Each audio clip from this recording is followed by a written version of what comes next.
કરનાળીના માં રેવા આશ્રમ ખાતે ભંડારાનું ભવ્ય આયોજન કરવામાં આવ્યું હતું, જેમાં મોટી સંખ્યામાં ભક્તોએ લાભ લીધો હતો.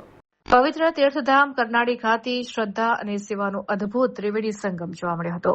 પિતૃ શ્રાદ્ધ પક્ષનો અંતિમ દિવસ, ઉત્તર વાહિની, નર્મદા પરિક્રમાનો વિરામ અને પવિત્ર અમાસના ત્રિવેણી સંયોગે માં રેવા આશ્રમ દ્વારા વિશાળ ભંડારાનું આયોજન કરવામાં આવ્યું હતું. આશ્રમના સંચાલક રજનીભાઈ પંડ્યાએ આ દિવસના વિશેષ મહત્વ પર પ્રકાશ પાડતા જણાવ્યું કે 3 પવિત્ર અવસરોનો આજે સમન્વય થયો છે. શ્રાદ્ધ પક્ષના અંતિમ દિવસે પિતૃ કાર્ય માટે આવેલા હજારો શ્રદ્ધાળુઓ ઉમટી પડ્યા હતા. ચૈત્ર માસની વિશેષ નર્મદા પરિક્રમાનો અંતિમ દિવસ હોવાથી પદયાત્રીઓનો ભારે ધસારો જોવા મળ્યો હતો. નર્મદા સ્નાન દાન પુણ્ય માટે શ્રેષ્ઠ ગણાતી તિથિ હોય છે. કુબેર ભંડારીના દર્શને આવતા ભક્તો અને પરિક્રમાવાસીઓ માટે માં રેવા આશ્રમ આશીર્વાદરૂપ બન્યો હતો. સવારથી જ શ્રદ્ધાળુએ શિસ્તબદ્ધ રીતે ભોજન પ્રસાદનો લાભ લીધો હતો. આશ્રમનો મુખ્ય ઉદ્દેશ કોઈ પણ યાત્રાળુ ભૂખ્યો ન જાય તે રહ્યો છે. અમાસ ઉપરાંત અહીં સતત સેવાકીય પ્રવૃત્તિઓ ધમધમતી રહે છે.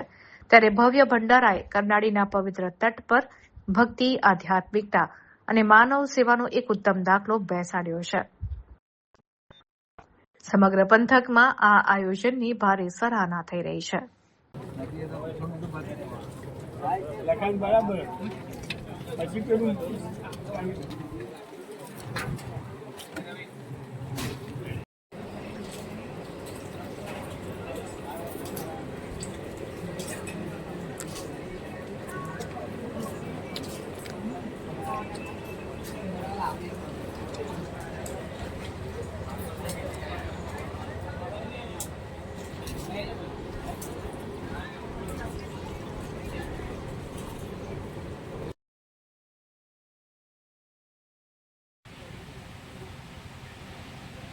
નર્મદે હર.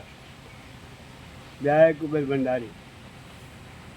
આજે ચૈત્ર વદ અમાસ, સર્વ પિતૃઓનો મોક્ષનો દિવસ, ઉત્તર વાહિની પરિક્રમા નર્મદા માતાની એનો પણ છેલ્લો દિવસ, મધુમાસ કહેવાય. આજે ગઈકાલ રાતથી અસંખ્ય સંખ્યાની અંદર ભક્તો ઉમટી પડ્યા છે. નર્મદા સ્નાન કરી કુબેર દાદાના દર્શન કર્યા પછી નવનિર્મિત આપણો આ મા રેવા આશ્રમ જે તૈયાર થઈ રહ્યો છે ત્યાં પ્રસાદી દેવા માટે બધા આવે છે.